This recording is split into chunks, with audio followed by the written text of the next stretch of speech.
Guys ఈ mid week లో eliminate అయ్యే ఫస్ట్ కంటెస్టెంట్ ఎవరో ఈ వీడియోలో చూద్దాం. సో దీన్ని మిడ్ వీక్ ఎలిమినేషన్ అనడం కంటే కూడా ఫ్రైడే రోజు ఎలిమినేట్ అయ్యే ఫస్ట్ కంటెస్టెంట్ ఎవరు అనేది బెటర్ గైస్. ఎందుకంటే బిగ్ బాస్ టీం అయితే ఈ ఫ్రైడే రోజు ఒకరిని ఎలిమినేట్ చేయడానికి ప్లాన్ అయితే వేస్తుంది. ఒకవేళ బై మిస్టేక్ ఫ్రైడే రోజు జరగకపోతే మాక్సిమం సాటర్డే రోజు ఒకరిని, సండే రోజు ఒకరిని అయితే ఎలిమినేట్ అయితే చేస్తారు. ఖచ్చితంగా డబుల్ ఎలిమినేషన్ అయితే ఉంది.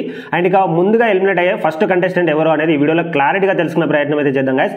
సో దానికన్నా ముందు నిన్న జరిగిన ఎపిసోడ్ అనేది ఈ ఓటింగ్ ఆర్డర్ మీద భారీ ఇంపాక్ట్ ని క్రియేట్ చేసింది. ఎందుకంటే చాలా టాస్కులు జరిగాయి అండ్ డెసిషన్ మేకింగ్ లో కూడా ఈ టాస్క్ లకు సంబంధించి గొడవలు జరిగాయి, ఆర్గ్యుమెంట్స్ జరిగాయి. సో ఇక్కడ ఎవరు బయాస్డ్ ఉన్నారు, ఎవరు కరెక్ట్ డెసిషన్ తీసుకున్నారు అనేది ఓటింగ్ ఆర్డర్ మీద కూడా భారీ ఇంపాక్ట్ ని క్రియేట్ చేస్తుంది. కాబట్టి ఓటింగ్ కూడా చేంజ్ అయిపోయింది గైస్. అండ్ ఇక ముఖ్యంగా నిన్న జరిగిన గేమ్స్ లో టాస్కుల్లో ప్రేరణ మాత్రం ఫస్ట్ టాస్క్ లో సూపర్ ఆడింది గైస్. ఎందుకంటే ప్రేరణ ఈ టాస్క్ నే కాదు, స్టార్టింగ్ నుంచి టాస్క్లు అంటే చాలా బాగా ఆడుతుంది. అండ్ ముఖ్యంగా నిన్న జరిగిన రోప్ టాస్క్ లో చాలా బాగా అందరికంటే కూడా మంచిగా అర్థం చేసుకుని ఎవరైనా ఉన్నారంటే అది ప్రేరణనే. ఎందుకంటే మిగతా వాళ్ళందరూ కూడా రోప్ని ఎలాగోలా చుట్టేస్తే సరిపోతుంది అని అర్థం చేసుకున్నారు, కానీ ప్రేరణ సరిగ్గా గేమ్ని అండర్స్టాండ్ చేసుకొని అర్థం చేసుకొని కరెక్ట్గా ఎగ్జిక్యూట్ చేసింది మాత్రం ప్రేరణనే గైస్. అండ్ ఇక నబీల్ కూడా చాలా ఫాస్ట్ చేశాడు, అందరికన్నా ముందు ఆ టాస్క్ అని ఫినిష్ చేశాడు. కానీ ఇక్కడ జరిగిన మిస్టేక్ ఏంటి, బిగ్ బాస్ పెట్టిన తిరకాసు ఏంటి అంటే సరిగ్గా రోప్ని టైట్ చేసింది ఎవరు అనేసి గేమ్ అంతా అయిపోయాక వర్డ్ని మెన్షన్ చేశాడు. కానీ ఆ సరిగ్గా మెన్షన్ చేయడం అనేది ముందే మెన్షన్ చేస్తుంటే, రూల్ బుక్ లో పెట్టుంటే ఖచ్చితంగా నబీల్ ఆ టాస్క్ లో విన్ అవ్వడానికి హై ఛాన్సెస్ ఉన్నాయి గైస్. సో ఇక్కడ మిస్అండర్స్టాండింగ్ వల్ల, కొంత తికమక పడడం వల్ల అండ్ అదేవిధంగా బిగ్ బాస్ కూడా తిరకాసు పెట్టినట్టు వల్ల నబీల్ అయితే ఆ టాస్క్ లో విన్ అయ్యాడు. అండ్ ఇక్కడ నబీలే కాదు, మొత్తం టోటల్ హౌస్ మేట్స్ అందరూ కూడా ఆ టాస్క్ లో కన్ఫ్యూజ్ అయ్యారు. ఫస్ట్ డెసిషన్ లో ఎవరు విన్నరు అంటే ఇక్కడ ఖచ్చితంగా హౌస్ మేట్స్ అందరూ నబీల్ పేరు చెప్పారు.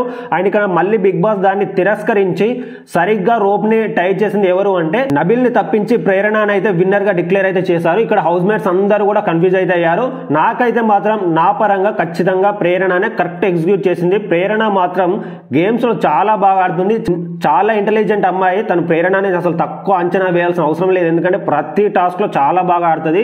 అండ్ నన్ను అడిగితే అమ్మాయిల్లో టాప్ 5 లో ఉండడానికి అన్ని అర్హతలు ప్రేరణకైతే ఉన్నాయి గైస్. సో మీరేమనుకుంటున్నారు, నిన్న ప్రేరణ కరెక్ట్ ఆడిందా లేదైనా మిస్టేక్ చేసిందా అనేది మీ ఒపీనియన్ కూడా కింద కమెంట్ చేయండి. నబీల్ కూడా బాగా ఆడాడు, కానీ ఇక్కడ బిగ్ బాస్ పెట్టిన తిరకాసు వల్ల ఆ టాస్క్ లో నబీల్ అయితే లూజ్ అయ్యాడు. అండ్ ఇక ప్రేరణ విన్ అయ్యాక ప్రేరణ గేమ్ లో బాగా ఆడింది, కానీ డెసిషన్ లో మాత్రం చాలా కన్ఫ్యూజ్ అయింది. ఎందుకంటే ఇక్కడ చివర వచ్చింది ఎవరు అంటే ఒకసారి అవినాష్ పేరు చెప్పింది, మళ్ళీ తర్వాత నిఖిల్ పేరు చెప్పింది, మళ్ళీ ఫైనల్ గా అవినాష్ పేరు అయితే చెప్పింది. ఇక్కడ హౌస్ మేట్స్ ఆర్గ్యుమెంట్ చేసిన ప్రతిసారి తన డెసిషన్ అనేది చేంజ్ చేసుకుంది. ఇక్కడ ప్రేరణ చాలా కన్ఫ్యూజ్ అయింది. మనం ఒక డెసిషన్ అనేది తీసుకున్న తర్వాత దానికి స్టిక్ అనేది ఉండాలి. సో అలా కాకుండా ప్రతిసారి డెసిషన్ చేంజ్ చేసుకోవడం అనేది కూడా తప్పే. సో మీరేమనుకున్నారని మీ ఒపీనియన్ కూడా కమెంట్ చేయండి. అండ్ ఈ టాస్క్ అయిపోయాక సెకండ్ టాస్క్ అయితే పెట్టారు. సో ఇది ఖచ్చితంగా మెన్స్ కి అడ్వాంటేజ్, అంటే అబ్బాయిలకే అడ్వాంటేజ్ ఉంటుంది. ఎందుకంటే అది ఫిజికల్ టాస్క్ కాబట్టి ఫిజికల్ ఎబిలిటీ అనేది ఖచ్చితంగా అబ్బాయిలకే ఉంటుంది. సో ఈ టాస్క్ లో ముందుగా ప్రేరణ అయితే తప్పించారు, ఎందుకంటే ఆల్రెడీ తనకు ఓట్ అప్పీల్కి ఛాన్స్ వచ్చింది కాబట్టి ఆ టాస్క్ నుంచి అయితే ముందు అందరు కలిసి ప్రేరణ అయితే అవుట్ ఆఫ్ ద రేస్ అయితే తీసేశారు. అండ్ ఇక సెకండ్ గౌతమ్ అయితే తీసేశారు గైస్. మరి ఏమని అనుకున్నారో, లేకపోతే ఓజీ క్లాన్స్ రాయాలనుకున్నారా, కానీ సో ఇలా గౌతమ్ అయితే తీసేశారు.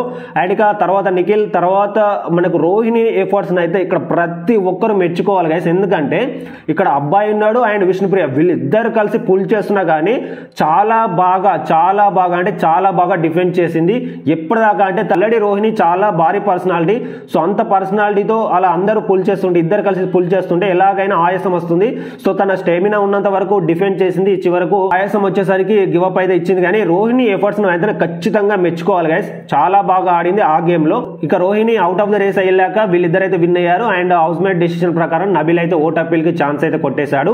సో ఈ జరిగిన ఈ టాస్క్ లన్నీ అండ్ డెసిషన్స్ అన్ని కూడా ఖచ్చితంగా ఎగ్జిస్టింగ్ ఓటింగ్ ఆర్డర్ మీద కూడా చాలా ఇంపాక్ట్ అయితే క్రియేట్ చేశాయి. సో కాబట్టి ఇక ఓటింగ్ ఆర్డర్ లో ఎవరెవరి పొజిషన్స్ ఏంటి అనేది ఇప్పుడైతే చూద్దాం. అండ్ ఇక ఓటింగ్ ఆర్డర్ లో మీరు ఎక్కడైనా చూసుకోండి, నిఖిల్ దరిదాపుల్లో కూడా ఎవ్వరూ లేరు గైస్. మీరు ఎక్కడైనా చూసుకోండి, నేను చెప్పడం కాదు. మీరు ప్రీ ఎగ్జిస్టింగ్ పోల్స్ లో చూస్తారా, అన్అఫిషియల్ పోల్స్ లో చూస్తారా, లేకపోతే కమ్యూనిటీ పోస్ట్ లో చూస్తారా, ఎక్కడైనా చూసుకోండి, నిఖిల్ కి దరిదాపుల్లో కూడా ఎవ్వరు కూడా లేరు గైస్. ఫస్ట్ పొజిషన్ లో నిఖిలే ఉన్నాడు. అండ్ సెకండ్ పొజిషన్ లో మనకు గౌతమ్ కృష్ణ అయితే ఉన్నాడు. నిన్న జరిగిన ఎపిసోడ్ అనేది గౌతమ్ కృష్ణ అయితే కాదు గైస్, ఎందుకంటే మిడిల్ లో ఉన్నాడు, సైలెంట్ గా ఉన్నాడు, డెసిషన్ బాగానే తీసుకున్నారు. కానీ సో తన ఇంటర్వ్యూయర్ కానీ ఆర్గ్యుమెంట్స్ కానీ నిన్నటి ఎపిసోడ్ లో ఎక్కడ కూడా కనిపించలేదు. కాబట్టి ఓటింగ్ మీద ఎలాంటి డిఫరెన్స్ అనేది చూపించలేదు. గౌతమ్ కృష్ణ అయితే సెకండ్ పొజిషన్ లో అయితే ఉన్నాడు. అండ్ నబీల్ అయితే థర్డ్ పొజిషన్ లో అలాగే ఉన్నాడు. కానీ కొంత ఓటింగ్ అయితే పెరిగింది, ఎందుకంటే నిన్న నబీల్ ఎఫర్ట్స్ కూడా ఉన్నాయి. అండ్ అదేవిధంగా ఓట్ అప్పీల్ కూడా చేశాడు కాబట్టి ఓటింగ్ ఆర్డర్లో కొంత చేంజ్ అయితే వచ్చింది. ఆల్మోస్ట్ గౌతమ్ని క్రాస్ చేసే ఛాన్సెస్ కూడా ఉన్నాయి గైస్. అండ్ అఫీషియల్లో చేసుంటాడు, ఎందుకంటే అఫీషియల్లో వేసిన వాళ్ళు అన్అఫీషియల్ పోల్స్లో వేయరు అనేది లేదు కదా. సో ఇక్కడ మనకు అన్అఫీషియల్లో మాత్రం నబీల్ అయితే ఉన్నాడు. మ్యాక్సిమం గౌతమ్ కృష్ణని క్రాస్ చేసే అవకాశం అయితే ఉంది. థర్డ్ పొజిషన్ నుండి సెకండ్ పొజిషన్లకి నబీల్ అయితే వెళ్ళడానికి ఛాన్స్ అయితే ఉంది, ఎందుకంటే ఓటింగ్ డిఫరెన్స్ కూడా చాలా తగ్గింది. ఫోర్త్ పొజిషన్లో మనకు రోహిణి అయితే ఉంది. రోహిణి నిన్న నుంచి కూడా ఓటింగ్ అనేది మంచిగా జరుగుతుంది, మంచిగా పడుతున్నాయి ఓట్స్ కూడా. ఫోర్త్ పొజిషన్లో ఉండి డేంజర్ జోన్లోనే ఉంది, కానీ కొంత ఓటింగ్ పెరగడం వల్ల మిగతా వాళ్ళతో కంపేర్ చేస్తే సేఫ్ జోన్లోనే ఉంది. అండ్ దాని తర్వాత పొజిషన్లో మనకు ప్రేరణ అయితే ఉంది గైస్.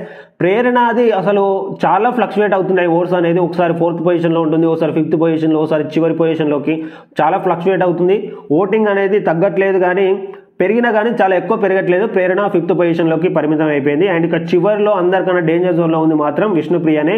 విష్ణుప్రియ స్టార్టింగ్ నుంచి కూడా అదే కంటిన్యూ చేస్తుంది, చివరి జోన్లో ఉంటూ, అంటే డేంజర్ జోన్లో ఉంటూ చివరి పొజిషన్లో ఉంటూ. ఇక మ్యాక్సిమం ఫస్ట్ ఎలిమినేట్ అయ్యేది ఈ ఓటింగ్ ఆర్డర్ ప్రకారం అయితే విష్ణుప్రియనే. ఇక మీరేమనుకుంటున్నారు, అసలు ఎవరు బిగ్ బాస్ హౌస్ నుండి ఫస్ట్ ఎలిమినేట్ అయితే బాగుంటుంది అనేది మీ డెసిషన్ కూడా కింద కమెంట్ చేయండి. సో చూద్దాం ఎవరికి ఎన్ని ఓట్స్ పడుతున్నాయి అనేసి.